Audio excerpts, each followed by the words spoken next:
Ya baju besi kena panas, berem-berem itu badannya semuanya. Sudah berat, panas, keringetan, wis ora fokus. Jadi pikirnya pasukan Romawi, kita tunggu musim dingin, kita serbu Muhammad sallallahu alaihi wasallam.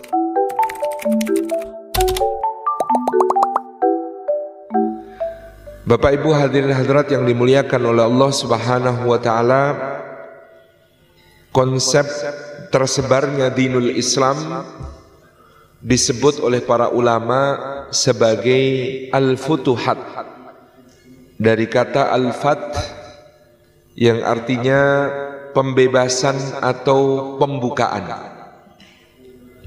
Maka tuduhan para orientalis ataupun sarjana barat yang kemudian sering dengan nyinyir mengatakan Islam disebarkan dengan pedang, Islam disebarkan dengan perang, Islam disebarkan dengan kekerasan, akan sulit dibuktikan di dalam sejarah tersebarnya Islam dari sejak masa Rasulullah sallallahu alaihi wasallam. Misalnya ketika pada tahun ke-6 Hijriyah, Nabi sallallahu alaihi wasallam memimpin para sahabat untuk melaksanakan umrah. Beliau berangkat pada bulan Dzulqa'dah tahun ke-6 Hijriyah bersama 1.500 sahabat. Kemudian beliau SAW dan para sahabat ternyata ditahan, tidak diizinkan untuk memasuki kota Makkah, sehingga beliau berkemah di daerah Hudaybiyah dengan pasukan Khalid bin Walid yang berkekuatan 1.500 orang pula. 500 berupa pasukan berkuda dipimpin dia sendiri, 1.000 orang di bawah pimpinan Ikrimah bin Abi Jahal dan Safwan bin Umayyah, berjalan kaki menjagai mereka agar tidak bisa memasuki kota Makkah. Tentu di antara alasannya pada tahun ke-5 Hijriyah Makkah baru saja mengalami kekalahan peperangan Ahzab atau peperangan Khandaq ketika mereka beserta seluruh sekutunya yang total lebih dari 10.000 orang ditambah 2.000 orang pengkhianat dari Yahudi Bani Quraidah gagal menghancurkan kota Madinah, dan bahkan mereka dipencundangi pulang dalam keadaan tangan hampa dan tercerai-berai, sementara kemah-kemah mereka hancur dilanda angin ribut. Maka dalam pandangan para pemimpin Mekah akan menjadi aib kalau mereka membiarkan Rasulullah SAW yang gagal mereka taklukkan memasuki kota Mekah dengan bebas merdeka. Satu demi satu juru runding dikirim oleh orang-orang Mekah untuk mengintimidasi Rasulullah SAW supaya mau pulang ke Madinah dan tidak melanjutkan niatnya untuk melaksanakan umrah. Di antara mereka terdapat Budail bin Warqa al-Khuzai, pemimpin Khuza'ah, yang ketika kemudian melihat Rasulullah SAW dan para sahabat memakai kain ihram yang rapi, dan Rasulullah sengaja menyuruh para sahabat menggiring binatang hadiyu, binatang calon kurban, di depan Budail yang baru akan memasuki perkemahan.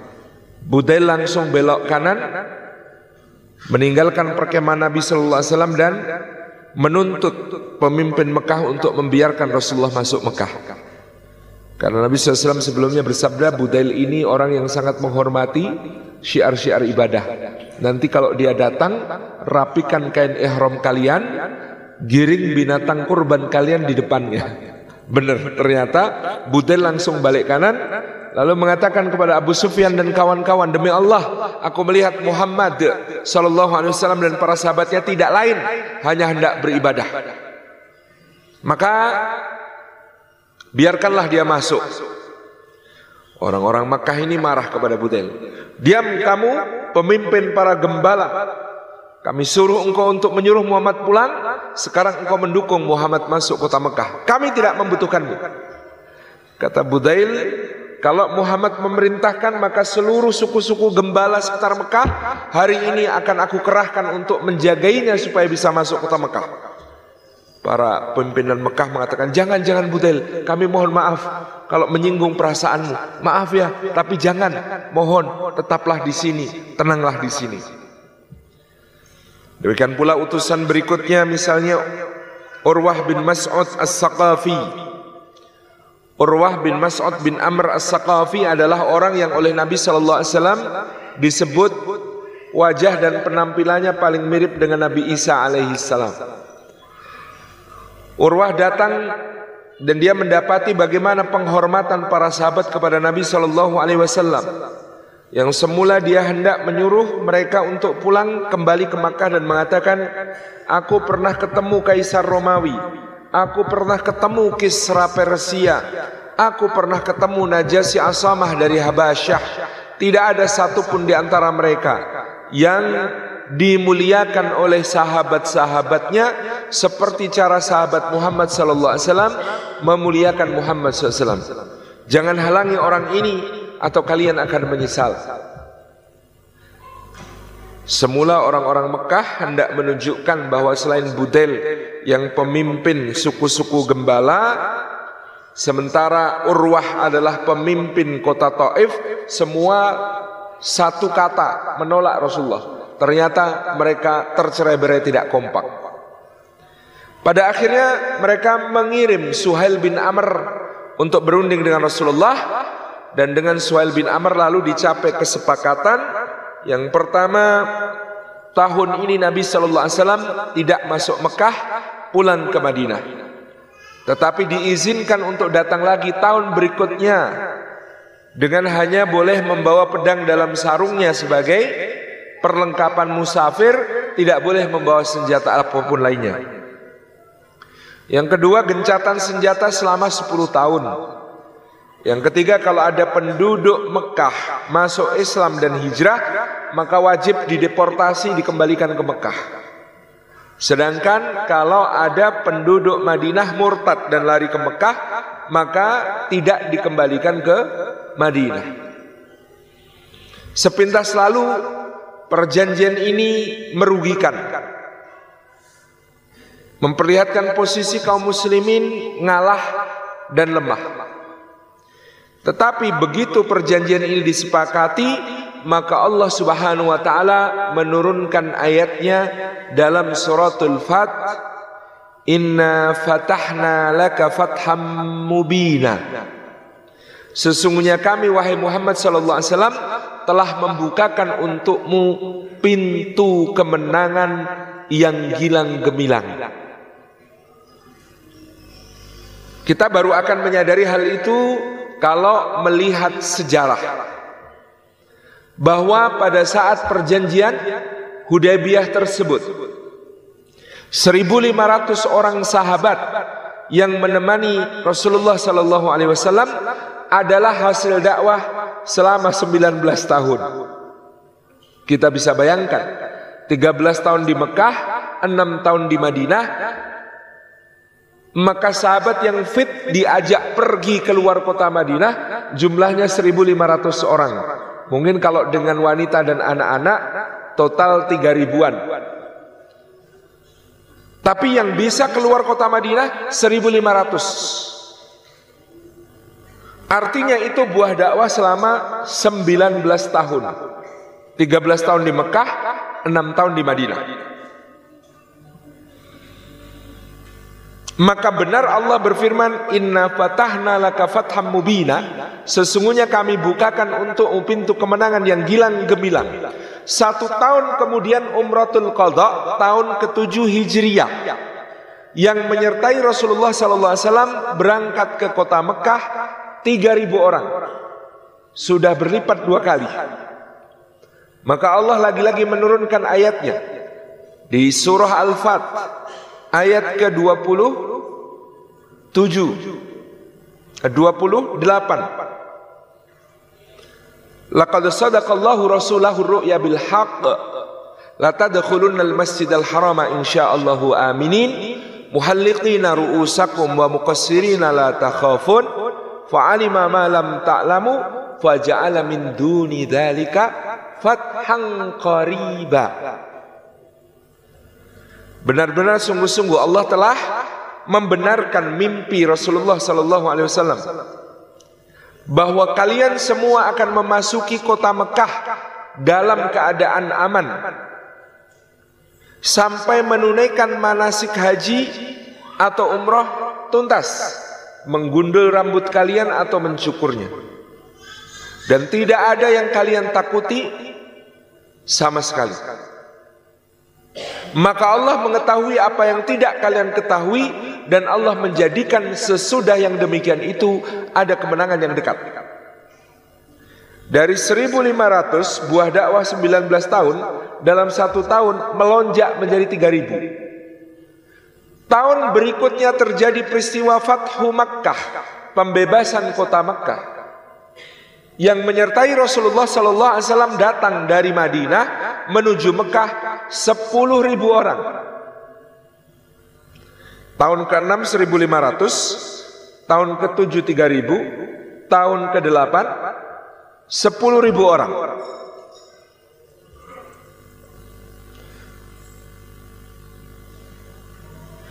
Maka Allah Subhanahu wa taala kembali menurunkan ayatnya yang mulia.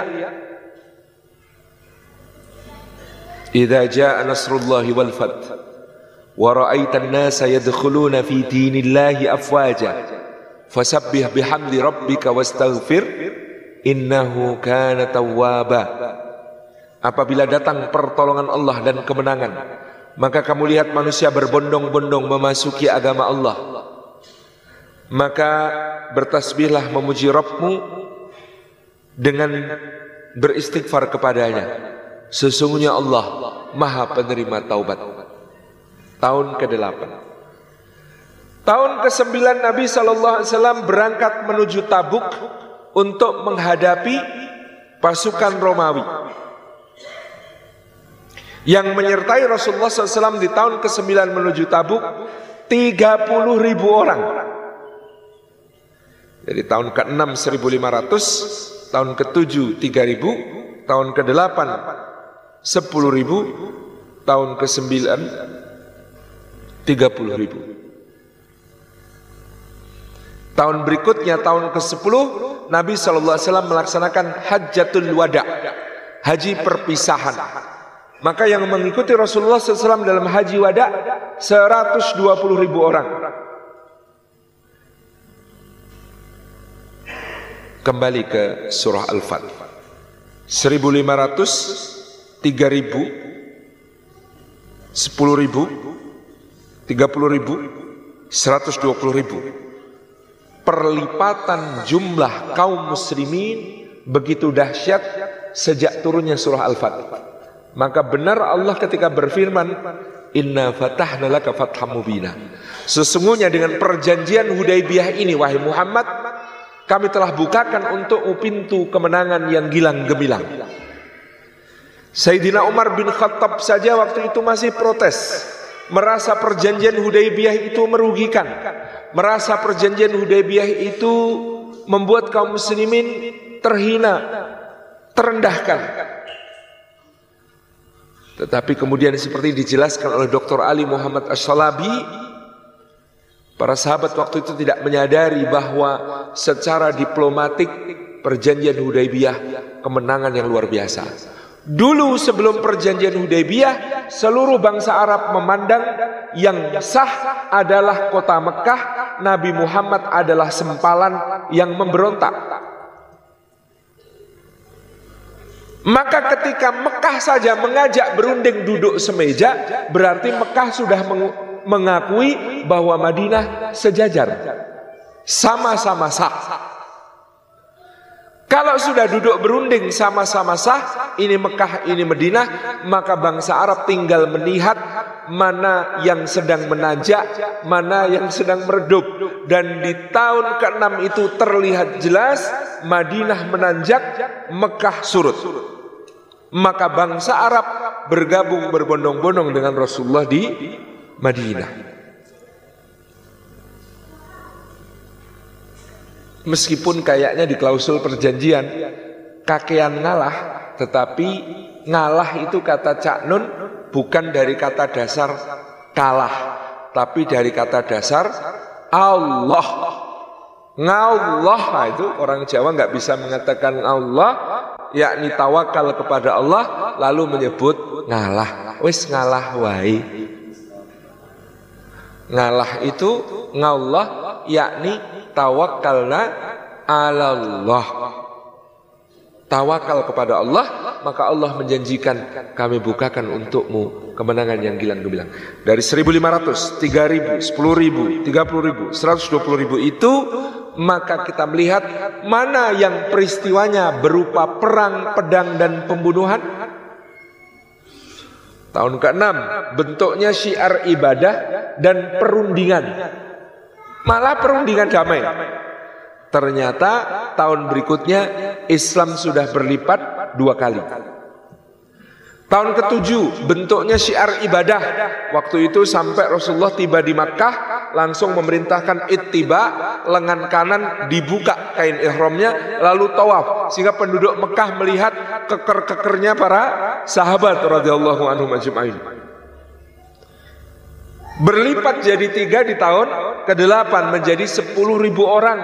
Dan tahun ke-8 meskipun disebut sebagai Fathu Makkah, tetapi nyaris tidak terjadi pertumpahan darah sama sekali. Jadi bahkan ada yang menyebut seakan-akan Fathu Makkah itu cuma karnaval, karena Rasulullah dan berbagai kabilah berbaris memasuki kota Makkah tanpa ada pertumpahan darah. Karnaval. Di tahun ke-9 namanya Perang Tabuk, tapi juga tidak terjadi clash.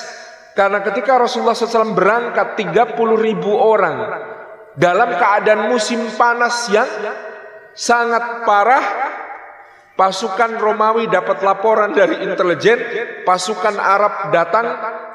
Pasukan Romawi berkekuatan 200.000 orang. Semula mereka nunggu musim dingin supaya bisa perang melawan kaum muslimin. Karena kalau perang di musim panas, pasukan Romawi yang pakai baju besi itu nggak kuat, Pak. Panas, ya baju besi kena panas, berem-berem itu badannya semuanya. Sudah berat, panas, keringetan, wis ora fokus. Jadi pikirnya pasukan Romawi, kita tunggu musim dingin, kita serbu Muhammad sallallahu alaihi wasallam.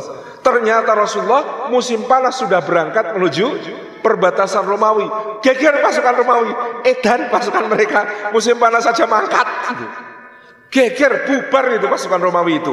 100.000 legiun ditarik kembali ke Konstantinopel, 100.000 pasukan Arab Kristen kembali ke sukunya masing-masing ketakutan.